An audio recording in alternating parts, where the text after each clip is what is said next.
pagi saat Prilly baru saja selesai mandi, tiba-tiba saja Weni melakukan video call. "Hei Cin, apa kabar? Habis mandi kamu?" tanya Weni di ujung teleponnya. "Duh, wong Jakarta ini orang lagi telanjang diajak video call. Bentar, pakai baju dulu ya. Malu ntar ada yang ngintip dari HP-mu. Buruan ya, nggak pakai lama," jawab Weni sambil tertawa.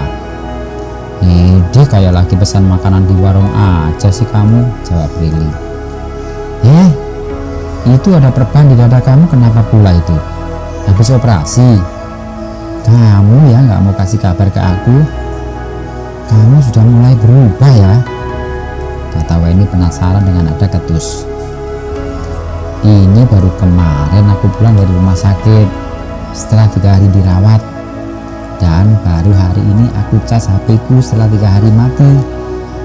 Tiba-tiba saja kamu video call selagi aku masih telanjang.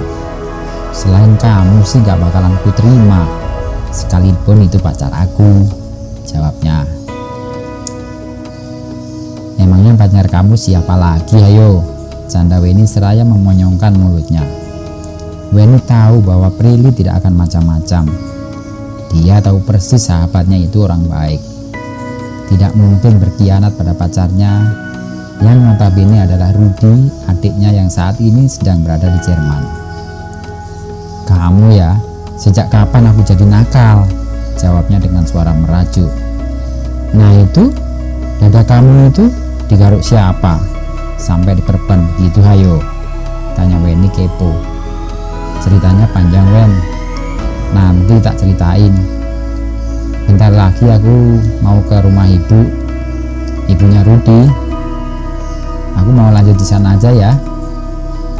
Kurang ajar banget, bilangnya mau ke rumah ibunya Rudy. Memang aku dianggap apa ya?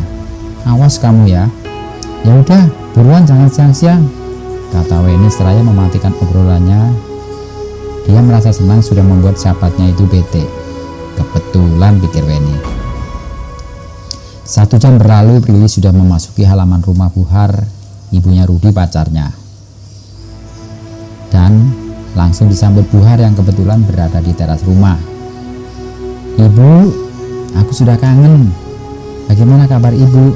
Sehat kan?" sapanya seraya menyalami Buhar dengan menjunjung tangannya. Dan tanpa disadari tiba-tiba Weni sudah datang dengan 3 gelas teh hangat bergabung di teras. Weni, kamu ini jahat. Datang gak bilang-bilang. Kamu kapan datangnya?" "Kemarin malam," jawabnya seraya memeluk erat sahabatnya itu. "Jadi kamu tadi telepon dari rumah ini ya?" "Iya, aku kira dari Jakarta. Dasar kamu nih," kata Prilly sambil meregangkan pelukan keras Weni. "Dadaku masih sakit," bisiknya. "Oh iya, sorry, aku lupa Cin. Minum dulu yuk sebelum kamu cerita," ajak Weni seraya mengikuti duduk di sofa. "Oh, jadi kamu belum ngabari Rudy tentang hal ini?" tanya Weni setelah mendengar cerita Prilly. "Nggak usah saja Wen, aku pikir malah kasihan sama Rudy. Aku nggak mau Rudy nanti terganggu. Toh aku sudah sembuh dan masalahnya juga sudah beres kan?" "Ya juga sih. Tumben kamu cerdas," jawab Weni. "Kamu jahat Wen. Tapi kamu terlalu baik Luli," kata Weni seraya memeluk calon adik iparnya itu. "Dan kata bapak, yang terjadi itulah yang terbaik. Dan siapa yang menanam, dia yang akan menuai." Keesokan harinya tepat jam 5.30 bersama Pak Wahyudi supirnya, Prilly sudah menjemput Weni untuk diantar ke Bandara Juanda. "Ibu nggak ikut ngantar ya Wen? Hati-hati. Salam untuk Nak Yanuar," kata Buhar seraya mencium putri semata wayangnya itu. Setelah berpamitan, segeralah Prilly dan Weni meninggalkan Buhar. "Kasihan ibu ya Wen, di rumah sendirian." "Iya Li, makanya tiap bulan aku harus pulang walau sebentar. Makanya aku minta tolong ya sama kamu, sering-sering mampir ke rumah ya, nengok ibuku, pinta Weni. Siap, ya pasti. Oke Wen, bye, sampai ketemu bulan depan ya, saut Prilly sesampai mereka di lobi terminal Bandara Juanda. Tepat jam 7.15, Weni sudah keluar dari lapangan terbang di Jakarta. Mencari sosok Yanuar yang biasanya rutin menjemput, hari ini ia tak menemukannya. Segeralah Weni mengambil gadgetnya bermaksud untuk menghubungi calon suaminya itu. Namun di saat yang sama tiba-tiba terjadi keributan di luar. Ada seseorang yang dikeroyok beberapa orang yang membuatnya banyak orang ketakutan. Dan tiba-tiba saja Weni ditabrak dari sisi kanan dan sisi kiri oleh orang yang berbadan besar dan kasar, hingga ia terjatuh dan HP yang dipegangnya terpental jauh di kerumunan orang-orang itu. Weni berusaha bangun dan mencari keberadaan HP miliknya, tapi setelah ia berkeliling tak dapat menemukan HP-nya. Akhirnya dengan lesu ia kembali menuju tempat kopernya yang ternyata juga telah raib. Beberapa orang di sekitar mengatakan bahwa kopernya dibawa oleh seorang perempuan menuju mobil yang diparkir di pinggir jalan di belakang taksi-taksi yang sedang mengangkut penumpang. Setelah celingak-celinguk menuju tempat yang dimaksud, Weni tak menemukan kopernya. Akhirnya ia pun pergi meninggalkan tempat itu dengan taksi. Sesampai di bangunan apartemen di bilangan Kuningan di mana ia tinggal, segeralah ia memasuki lift menuju lantai 2 di ruangan yang disewanya sejak 9 bulan yang lalu. Setelah minum seteguk air putih, ia pun segera melucuti pakaiannya untuk mandi. Tak sampai 5 menit, ia sudah siap untuk dijemput calon suaminya yang tinggal di lantai 10 untuk berangkat bekerja di kantor yang sama. Waktu sudah menunjukkan jam 8.30. Ternyata Yanuar tidak juga datang menjemputnya. Ia pun kesal. Sedang untuk menghubungi Yanuar, ia tak punya HP. Kemana Yanuar ini? Kok nggak seperti biasanya? Apa ia tertidur? Atau sakit ya? Pikirnya mulai merasa was-was. Maka tanpa pikir panjang lagi, ia segera menenteng tas kerjanya menuju lift dan menekan tombol lantai 10 di mana Yanuar tinggal.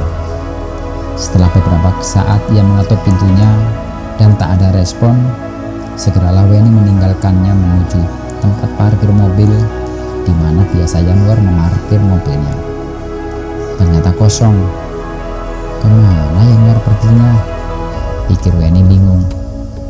Tanpa HP, ia merasa seperti berada di tengah hutan, di mana tak ada tempat untuk dapat memperoleh informasi. Mungkin Yanuar sudah di kantor. Mungkin tadi sudah menghubungiku, tapi tak bisa karena HP-ku hilang. Pikirnya. Maka tanpa pikir panjang lagi, ia pun bergegas menuju kantor dengan taksi. Selamat pagi Bu, sapa resepsionis tak didengarnya, dan ia pun mengeloyor masuk ruangan kerjanya dan segera mengangkat gagang telepon di mejanya guna menelpon di meja kerja Yanuar. Tapi sampai ring panggilannya berhenti, tak diangkat oleh Yanuar. Bahkan Sita, sekretarisnya, tidak mengangkatnya.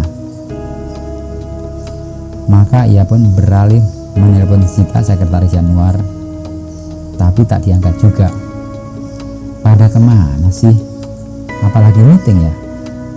Masa belum jam kerja sudah meeting, pikirnya. Lantas ia berjalan keluar menuju ruang meeting yang ternyata juga masih kosong. Selamat pagi Bu Weni, sapa Rini, sekretarisnya. Pagi Rin, kamu melihat Pak Yanuar nggak? Sudah datang apa belum ya? Tanya Weni dengan agak gugup. Belum datang Bu, jawabnya. Oh, oke Rin. jawabnya seraya mengangkat teleponnya guna menghubungi handphone Yanuar. Sekali panggilannya tak diangkat hingga mati sendiri. Dan ia coba lagi, tapi tak diangkat juga. Ia mencoba lagi dan diangkat oleh suara perempuan di ujung teleponnya. Halo, mau bicara dengan Pak Yanuar ya? Maaf ya, dia tak mau diganggu. Dia sedang asik sama aku. Langsung dimatikan. Nyebelin, siapa sih ini? Pikirnya mulai emosi. Diulangnya menghubungi HP Yanuar dan diangkat oleh suara perempuan yang sama. Halo, kenapa sih kamu gangguin kami terus? Weni merasa familiar dengan suara dari HP Yanuar itu. Kok seperti suara Cita ya? Tapi aku gak mau gegabah, pikirnya, dan ditutupnya gagang teleponnya serta menyuruh Rini sekretarisnya untuk menelpon Zita dengan HP milik Rini. Halo Zit, kamu gak kelihatan di kantor? Cuti ya? Tanya Rini. Enggak Rin, lagi di rumah sakit, ngantar calon aku dirawat, jawab Zita dengan suara yang aneh, tak seperti biasanya, dan terdengar oleh Rini yang memang sedang turut mendengarkan dengan memasang headset. Dan saat yang sama, Weni melakukan panggilan telepon ke HP Yanuar. Dari situ terdengar dering HP Yanuar dari HP Zita yang sedang bertelepon dengan Rini. Lantas dengan berbisik, Weni menyuruh Rini untuk menanyakan lokasi rumah sakit di mana Zita sekarang berada. Ini pasti nggak beres, pikir Weni. Akhirnya berdua dengan Leo sang manajer HRD, Weni pergi menuju rumah sakit yang diinformasikan oleh Zita melalui Rini sebelumnya. Dalam perjalanan, Weni sangat kalut, sedih, marah, khawatir, bingung karena ia tidak punya akses untuk berkomunikasi dengan calon suaminya itu. Ia sangat khawatir dengan keselamatan Yanuar. Tampak wajah cemas dan telapak tangannya berkeringat. Dilihatnya cincin pertunangannya dengan Yanuar dielusnya. Bola matanya mulai basah oleh genangan air mata. Sebetulnya hubungan Bu Weni dengan Pak Yanuar ini apa ya? Kok kelihatannya sangat mengkhawatirkan Pak Yanuar? Jangan-jangan dia jatuh cinta dengan si bos, pikirnya. Tapi untuk bertanya sekarang rasanya tidak pas, pikir Leo. Bu, apakah Pak Yanuar tidak bisa ditelepon? Tanya Leo dengan sangat hati-hati. Gak bisa Pak Leo, HP saya hilang di bandara tadi pagi, makanya saya jadi gak bisa komunikasi dengan siapapun. Dan setelah ini tolong temani saya cari HP ya Pak, kata Weni sambil mengusap matanya dengan tisu. Baik Bu Wen, kebetulan baru kali ini aku bisa berlama-lama dengan si gunung es ini, pikir Leo girang. Dan sampai di rumah sakit, mereka pun sangat bingung karena tak mendapati Zita. Dari pihak rumah sakit memberikan informasi bahwa pasien yang bernama Yanuar dibawa pulang paksa oleh Zita, dan menurut informasinya akan dibawa ke rumah sakit lain. Nah sahabat, apa yang terjadi dengan Yanuar? Untuk mengetahui kelanjutan ceritanya, jangan lupa subscribe dan aktifkan lonceng notifikasinya. Bye bye.